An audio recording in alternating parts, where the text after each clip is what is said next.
Hello, welcome to Get Your Mind On. I'm Lori Stohs. When you think about the word fit, what comes to mind? Of course, you may be thinking about fitness, but I'm thinking about the word fit like a glove. When someone says fit like a glove, you know it feels right.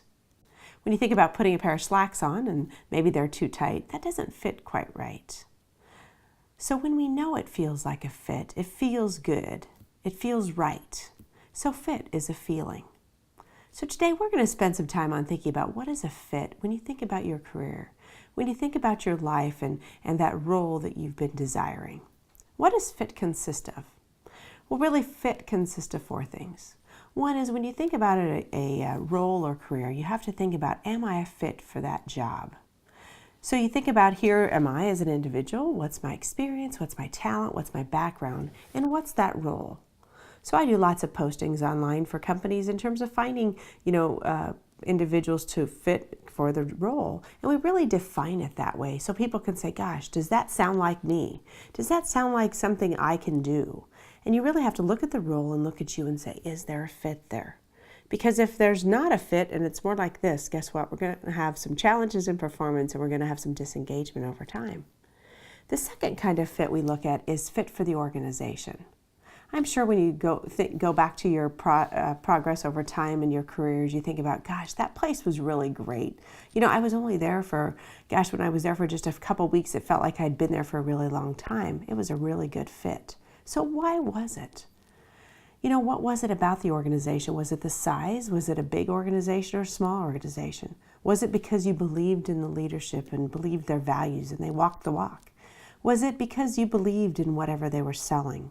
Was it the way that they operated the company more from a mission-based versus a profitability-based only process? So really stepping back and saying, what kind of organization do I want? And sometimes it's hard to figure that out. Many of you have maybe been in careers at the same place for a very long time, so you don't really know what it is out there in different environments. But it's stopping and thinking about what is meaningful for you when it comes to that career and that fit for the organization. I walked into an organization the other day and I could instantly tell it would be a place that I would not want to work. It was that feeling that it was quiet, there was nothing going on, everything was just kind of process oriented, and I thought, ooh, this is just even feeling uncomfortable for me here. So instantly you know if it feels right or not. But sometimes when we go down that path of finding a job or in a career, we go down to that desperation path and think that that doesn't really matter. Well, if it doesn't feel right automatically, you probably know it's not the right thing, no matter how good the role is. Third, the next fit is a fit for the manager. So when you think about the managers, I'm sure instantly somebody comes to mind, more times than none, the manager who wasn't a great manager. But there's some of those managers that you remember were your best managers. And maybe you didn't appreciate them at the moment because you didn't realize they were a great manager until you went to the next company and didn't maybe have the best manager. Managers are critical to your success. Developing that relationship together and understanding each other and that person who really cares about you and wants you to succeed. Those best managers are the ones who want you to be better than them. And many times when we did the research at Gallup, people leave managers, they don't leave companies. That's really too bad because you think about people who find a great company and want to progress in that company, but maybe has a manager who kind of is insecure and maybe gets in their way. And I had a manager once that I should have known it probably wasn't the right decision when I said, hey, before I join the organization and work with you, I need to spend more time with you.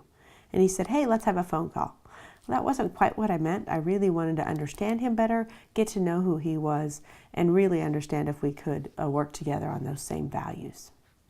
The fourth thing when we think about fit is fit for the team. I'm really surprised how many people interview and don't ask to meet the people they're going to work with because we spend a lot of time at work and we spend a lot of time with our team. So understanding who they are and thinking about, gosh, I love to be around these people. Some of us have the desire to want to make sure we're getting new knowledge and depth and work with people we'd like to work with and learn from. And maybe you don't understand that until you spend time with them. And it's a little bit of a disappointment when you've been in a company not for too long of time and you realize, gosh, I thought my team was going to be a little different.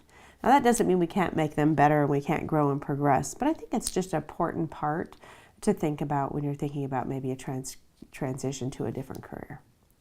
So we think about fit, those 4 things: fit for the role, fit for the organization, fit for your manager, and fit for the team. Those things are critical. Now, we may not get all 4, but you really have to think about the things that matter. Obviously, that role is really, really important because that's what you're going to spend most of the time doing. So make sure you look very, very closely at that. But when we're able to get all 4 of those in place, it's so perfect for you. It's so perfect for the organization, and it's a good fit. So for positive charge this week, think for you, what is fit? And looking at those 4 components, a fit for role, organization, team, and manager, which ones do you have? Do you have all 4 of those? It's critical to know and understand which one is best for you. So we think about our careers and we think about how we continue to grow and be successful over time, and we just get a little bit smarter and wiser as we go through those opportunities. Some work, some don't. And as we learn and grow from those opportunities, maybe those failures that some of us call them, it really helps us get closer and closer to what that might be for us. So finding the right fit is important, but it's going to be very individualized for you. Thanks for joining us today, and remember to get your mind on.